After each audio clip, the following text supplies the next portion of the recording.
बंगल्याच्या त्या अवाढव्य जुन्या पद्धतीच्या हॉलमध्ये पसरलेली ती जड शांतता खिडकीबाहेर झाडांच्या पानांवरून टपकत असलेल्या पाण्याच्या थेंबासारखीच काळजाला टोचत होती.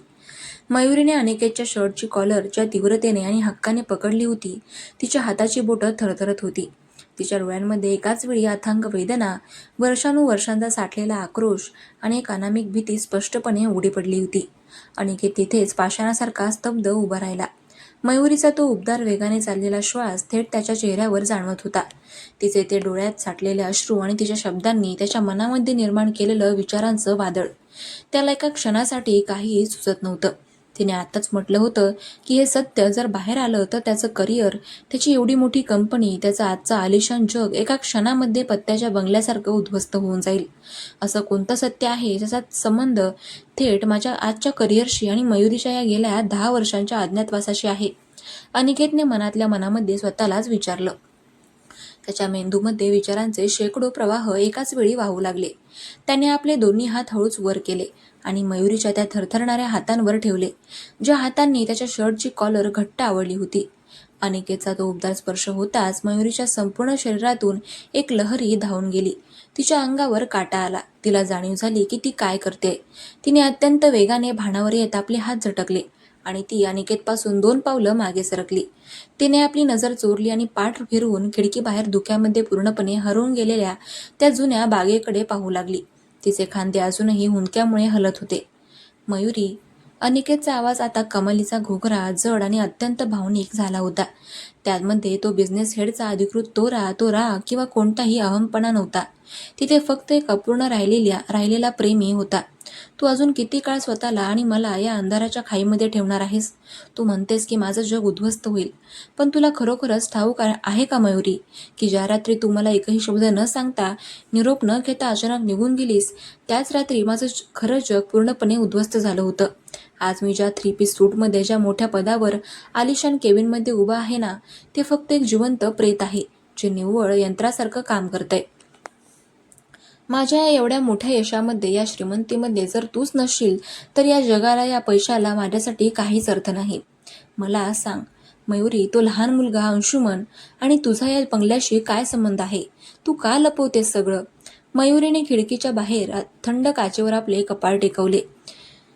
काचेवर तिच्या श्वासांची वाफ जमा झाली, ज्यावर बाहेरच्या धुक्याची सावली पडली होती.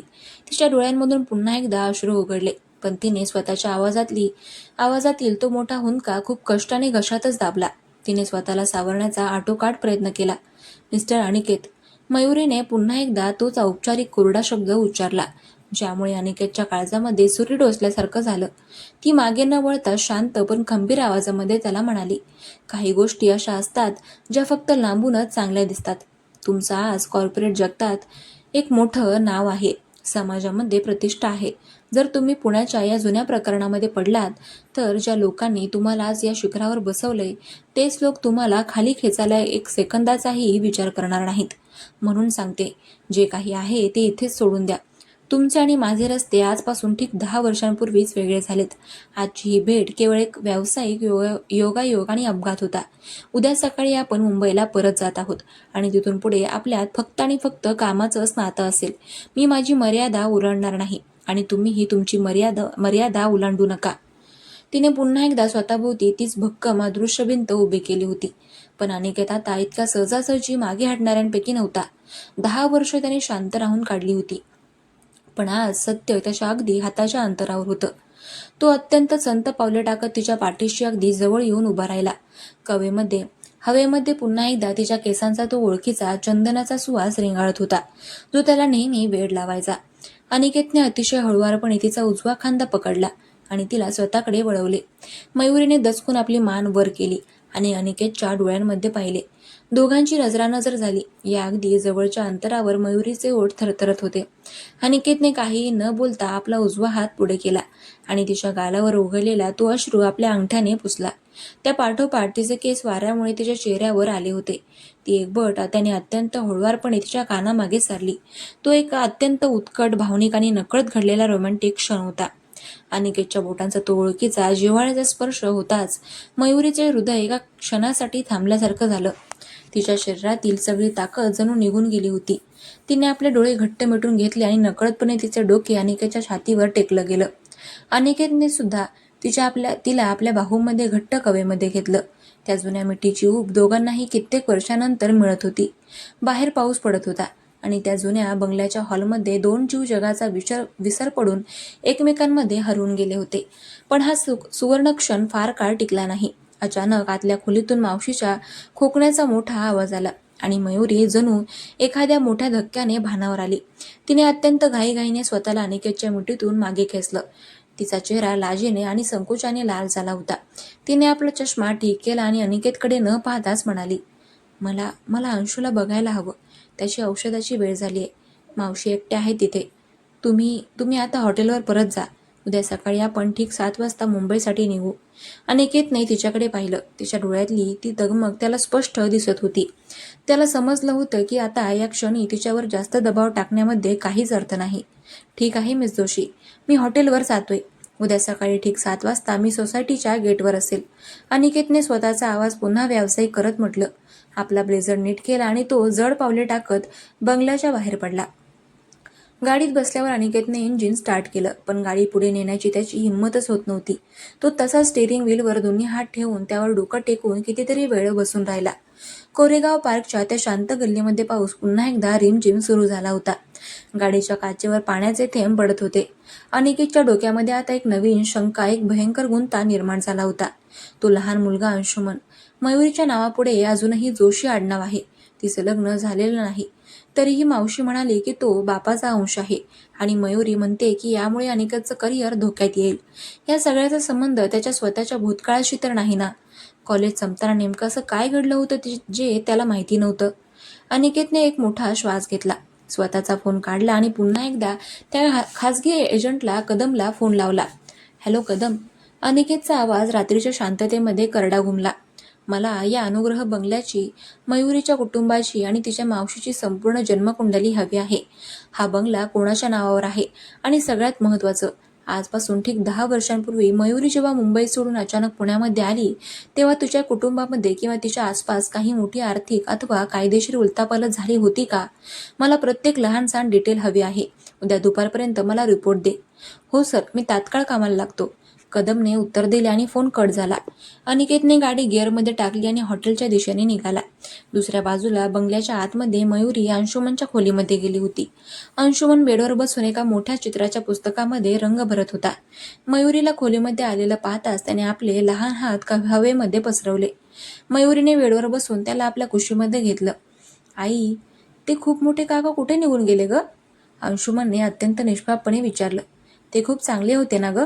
आई, त्यांचे डोळे आणि माझे डोळे एकदम सेम टू सेम आहेत ना? आणि ते माझ्याकडे किती छान बघत होते. अंशुमनच्या या निरागस बालसुलभ प्रश्नाने मयुरीच्या काळजामध्ये जणू हजारो सुऱ्या एकाच वेळी खुपसल्या गेल्या. तिच्या डोळ्यांमधून पाणी थांबत नव्हतं. तिने अंशुमनचा चेहरा आपल्या दोन्ही हातामध्ये घेतला आणि त्याच्या कपाळावर ओठांचा घट्ट स्पर्श केला. हो रे माझ्या सोन्या, ते खूप चांगले आहेत. पण ते आता त्यांच्या घरी गेलेत. तू शहाणा मुलगा आहेस ना? चल आता हे दूध पिऊन घे आणि झोप लवकर. अंशुमनला झोपवून मयुरी जेव्हा खोलीबाहेर आली तेव्हा हॉलमध्ये अंधार होता. मावशी तिथेच एका खुर्चीवर बसून तिची वाट पाहत होत्या. मयुरी मावशीच्या जवळ आली आणि तिने मावशीच्या मांडीवर डोकं ठेवलं. मयुरी, मावशीने तिच्या केसांवरून हात फिरवत म्हटलं, तू अनिकेतला खरं काय ते का नाही सांगत? तू आज किती मोठा शक्तिशाली माणूस झालाय. तो अंशूची आणि तुझी जबाबदारी खूप चांगल्या प्रकारे घेऊ शकतो. तू किती काळ हा मानसिक छळ, हा त्रास एकटी सहन करणार आहेस? त्या रात्री जो भीषण अपघात झाला होता. मावशी प्लीज. मयुरीने दचकून मावशीच्या ओठांवर हात ठेवला. तिचे डोळे भीतीने मोठे झाले होते. त्या काळ्या रात्रीबद्दल पुन्हा कधीच बोलू नका. जर अनिकेतला आज समजलं की 10 वर्षांपूर्वी झालेल्या त्या अपघाताच्या मागे नेमका कोणाचा हात होता आणि मी त्याला त्या मोठ्या कायदेशीर कचाट्यातून आणि संकटातून वाचवण्यासाठी स्वतःच्या आयुष्याची, आपल्या प्रेमाची काय किंमत मोजली आहे, तर तो स्वतःला कधीच माफ करू शकणार नाही मावशी. त्याचा तो जुना राग उसळून येईल. तो त्या शक्तिशाली लोकांवर सूड उगवायला निघेल आणि या सगळ्यामध्ये त्याचं आज जे काही नाव आहे, जे करिअर आहे, ते पूर्णपणे धुळीला मिळेल. मला अंशूला आणि अनिकेतला कोणत्याही परिस्थितीमध्ये सुरक्षित ठेवायचं आहे. बस एवढंच माझं ध्येय आहे. त्यासाठी मला आयुष्यभर या अंधारामध्ये राहावं लागलं तरीही माझी तयारी आहे. तो अपघात, तो कोणता अपघात होता? मयुरीने अनिकेतला वाचवण्यासाठी नेमका कोणता त्याग केला होता? रहस्य आता एका अत्यंत भयानक आणि गूढ वळणावर येऊन पोहोचलं होतं. मयुरी केवळ स्वतःच्या मर्जीने किंवा करिअरसाठी गेली नव्हती, तर तिच्यावर कोणतं तरी खूप मोठं संकट लादलं गेलं होतं, ज्याची ढाल बनून ती अनिकेतच्या समोर उभी राहिली होती. रात्रभर पुण्यामध्ये पाऊस कोसळतच राहिला. जणू निसर्गसुद्धा या अधुऱ्या नात्याच्या वेदनेवर अश्रू ढाळत होता. दुसऱ्या दिवशी सकाळी ठीक 10:30 वाजता मयुरीने आपली बॅग पॅक केली. तिने अंशुमनचा झोपेतच एक गोड मुका घेतला, मावशीच्या पाया पडून आशीर्वाद घेतला आणि ती बंगल्याबाहेर आली. पुण्याच्या हवेमध्ये धुक्याची ती जुनी चादर पसरलेली होती. ठीक 7 वाजता अनिकेतची काळी ऑडी गाडी बंगल्याच्या गेटसमोर येऊन अत्यंत शांतपणे थांबली. मयुरीने गाडीचा पुढचा दरवाजा उघडला आणि ती ड्रायव्हिंग सीटच्या शेजारी येऊन बसली. अनिकेतने तिच्याकडे एक कटाक्ष टाकला. तिच्या चेहऱ्यावर रात्रभर न झोपल्याचा थकवा होता, पण आज तिने स्वतःला पुन्हा एकदा त्याच व्यावसायिक कठोर मुखवट्यामागे कोंडून घेतलं होतं.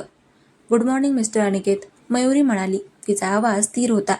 गुड मॉर्निंग मिस जोशी, अनिकेतने उत्तर दिले आणि त्याने गाडी हायवेच्या दिशेने वळवली. मुंबईच्या दिशेने ऑडी गाडी वेगाने धावू लागली होती. एक्सप्रेस वेवर गाडीच्या आतली शांतता आता कालपेक्षा खूप वेगळी होती. कालपर्यंत अनिकेतच्या मनामध्ये फक्त राग आणि अपमानाची भावना होती. आदर आणि त्या लपवलेल्या रहस्याचा माग काढण्याची एक तीव्र पेटती इच्छा होती. मयुरी खिडकीबाहेर पडणाऱ्या झाडांकडे पाहत होती. तिला वाटत होतं की ती पुण्याच्या त्या संकटातून सध्या तरी सुटले, पण तिला अजिबात माहिती नव्हतं की अनिकेतने आता त्या सत्याचा माग काढायला सुरुवात केली आहे, जे सत्य समोर आल्यावर त्यांच्या दोघांच्याही आयुष्याला पुन्हा एकदा एका मोठ्या वादळाचा सामना करावा लागणार होता. हायवेवर पाऊस पुन्हा सुरू झाला होता आणि पुढचा रस्ता जितका धुसर आणि अंधुक दिसत होता, तितकंच या लव्ह स्टोरीचं भविष्य आता एका अथांग सस्पेन्सच्या गर्तेत अडकलं होतं. कथेचा हा 8वा भाग एका अत्यंत रहस्यमयी आणि सस्पेन्सने भरलेल्या वळणावर संपतो. मयुरीच्या या मोठ्या त्यागाबद्दल आणि त्या अपघाताबद्दल ऐकून तुम्हाला कसं वाटलं ते कमेंट करून नक्की कळवा. आता पुढील भाग 9 मध्ये मुंबईमध्ये परत आल्यावर अनिकेत कोणती पावलं उचलतो ते आपण उद्या पाहूया.